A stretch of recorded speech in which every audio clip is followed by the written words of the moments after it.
नमस्कार. नमस्कार. खासदार साहेबांसमवेत जलसंपदा विभाग, महसूल विभाग, मोजणी विभाग यांची संयुक्तिक बैठक झाली. नेमकं काय ठरलं आणि तुमची मागणी काय होती? नाही, जे पाटबंधारे विभागानं पाणी सोडलं मीना नदीच्या पात्रामध्ये आणि कुठल्याही पूर्व सूचना न देता हे पाणी सोडल्यामुळं नदीकाठच्या लोकांचं जे प्रचंड नुकसान झालं त्याच्या संदर्भामध्ये जलसमाधी आंदोलन जे आम्ही केलं होतं त्या दिवशी तहसीलदारांनी सगळ्या अधिकाऱ्यांची मीटिंग लावतो. खरं पाहिलं तर आजच्या मीटिंगला आमदार साहेब पण यायला पाहिजे होते, पण ते आले नाही. त्यांनी नंतर मीटिंग ठेवतो असं काही सांगितलं, पण खासदार अमोलजी कोल्हे या ठिकाणी या मीटिंगला आले. आणि याच्यामध्ये खरं पाहिलं तर जे बाधित शेतकरी आहेत, ज्यांचं नुकसान झाले, त्या शेतकऱ्यांनाच आम्ही बोलायला त्या ठिकाणी संधी दिली आणि शेवटी आम्ही बोललो आणि सगळ्या शेतकऱ्यांचं म्हणणं समजून घेऊन ज्या ज्या अडचणी त्या ठिकाणी आलेल्या आहेत, खरं पाहिलं तर नुकसान झालेल्या शेतकऱ्यांना तातडीनं भरीव स्वरूपाची मदत देण्याचा शब्द त्यांनी त्या ठिकाणी दिलेला आहे.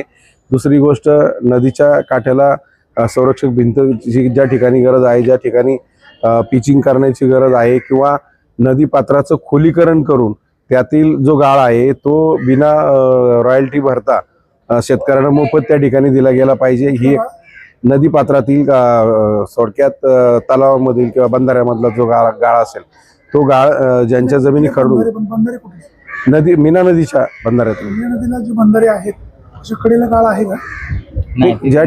ज्या ठिकाणी आहे त्या ठिकाणाहून ते उपलब्ध करून गाळू आहे तिथं गाळाचा विषय नाही. जिथं भरावा करायला लागेल ना तिथं धरणातील माती आणून भरावा करण्याचं आश्वासन दिले. हा, धरणातील माती आणू किंवा मग ज्या ठिकाणी तलाव आहे त्या तलावातील माती पण देऊ शकतात, ते असं काही नाही. पण अशा पद्धतीनं आणि हे भविष्यामध्ये संकट मोठं होऊ नये म्हणून नदीचं खोलीकरण करणं, रुंदीकरण करणं याच्या संदर्भामध्ये आणि सगळ्यात महत्त्वाचं म्हणजे ज्यांच्या जमिनी या ठिकाणी वाहून गेलेल्या आहेत त्यांचं या ठिकाणी मोजणी मोफत स्वरूपामध्ये त्या ठिकाणी करून देण्याचा देखील या ठिकाणी शब्द दिला आहे.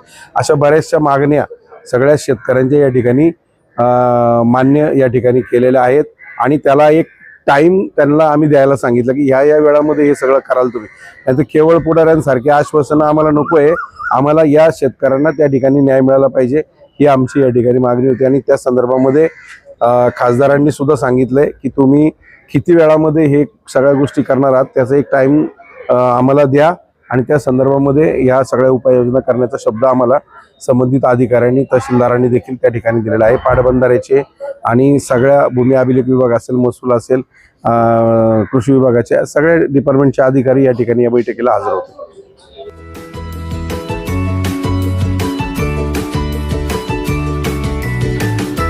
बातम्या शेतीच्या, बातम्या मातीच्या, बातम्या अन्यायाच्या, गुन्हेगारीच्या,